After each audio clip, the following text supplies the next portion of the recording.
আজকে চলে গেছিলাম পাশের বাড়িতে বড়ি দেওয়ার উদ্দেশ্যে। তো এবছরে আমরা দুবার বড়ি দিয়েছি, কারণ আমরা ভীষণ বড়ি খেতে পছন্দ করি। তো যাই হোক, বাবা সকালে একটা জায়গা থেকে বড়ি দেওয়া ডাল ভাঙিয়ে নিয়ে এসেছে। আমরা বিশেষত ওই একটা যে কালো ডাল আছে সেই ডালটা বড়ি খেতে বেশি পছন্দ করি, তো সেটাই আর কি ভাঙানো হয়েছে। তো যাই হোক, এখানে আমরা সেই ডাল আর কুমড়ো মাখিয়ে নিয়ে চলে এসেছি। প্রায় 2 কিলো মতো ডাল ছিল, তাই জন্য মাকে একটু সাহায্য করার জন্য আমিও চলে এসেছিলাম, কিন্তু আমি হাত দিয়ে বড়ি কাটতে পারি না। তো আমার মা ইউটিউব ঘেটে এই উপায়টা বের করেছে, যেটা খুবই সহজ হয়েছে আমার ক্ষেত্রে। হাতে একদম কোনো মাখামাখি হচ্ছে না এবং বড়িগুলো খুব তাড়াতাড়ি কাটাও হয়ে যাচ্ছে এবং নির্দিষ্ট একটা শেপেও হচ্ছে।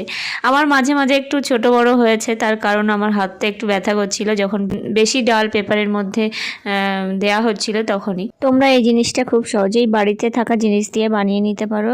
এক্ষেত্রে লাগবে একটা তেলের পেপার, মানে পুরো যে কোনো পেপার হলেই হবে, আর সেই সাথে কলগেটের একটা মুখ, তা দিয়েই কিন্তু এইটা বানানো হয়েছে। তো যাই হোক, এখন বাবা এসেছে, ডাল ঘুরছে ওদিকে, আর এদিকে মাও হাত লাগিয়েছে। মা এবং আমার বড়িতে কম্পিটিশন হচ্ছে কার বড়ি ভালো হয়েছে।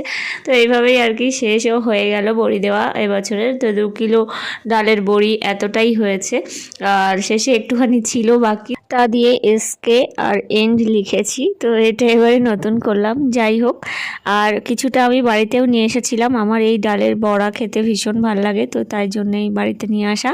তো কিছুক্ষণ পরে আমরা চান খাওয়া করে আবার গেছিলাম একটুখানি বেলার দিকে বড়িটা একটু উল্টে দিতে। এখানে মা আর আমি চলে এসেছি, আর মা এখানে বড়ির গায়ে হাত দিয়ে দেখছে কেমন শুকনো হয়েছে। তো চলো একে টানিয়ে দেওয়া যাক, এর পিছন দিকটা মানে পিঠের দিকটাকে রোদ লাগানো যাক। এই যে ঝুলিয়ে দিয়েছি এখানে এই বাড়ির ছাদের তারে। তো এখানে কিছু পড়ে গেছে, এই ঝুলানোর সময় আমার হাত থেকে পড়ে গেছিলো কাপড়টা, তার জন্যে কিছুটা এখানে নষ্টও হয়েছে।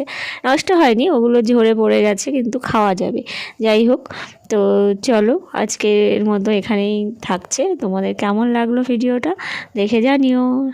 দেখা হচ্ছে নতুন কোনো ভিডিওতে। ততদিন টাটা, সবাই খুব ভালো থেকো।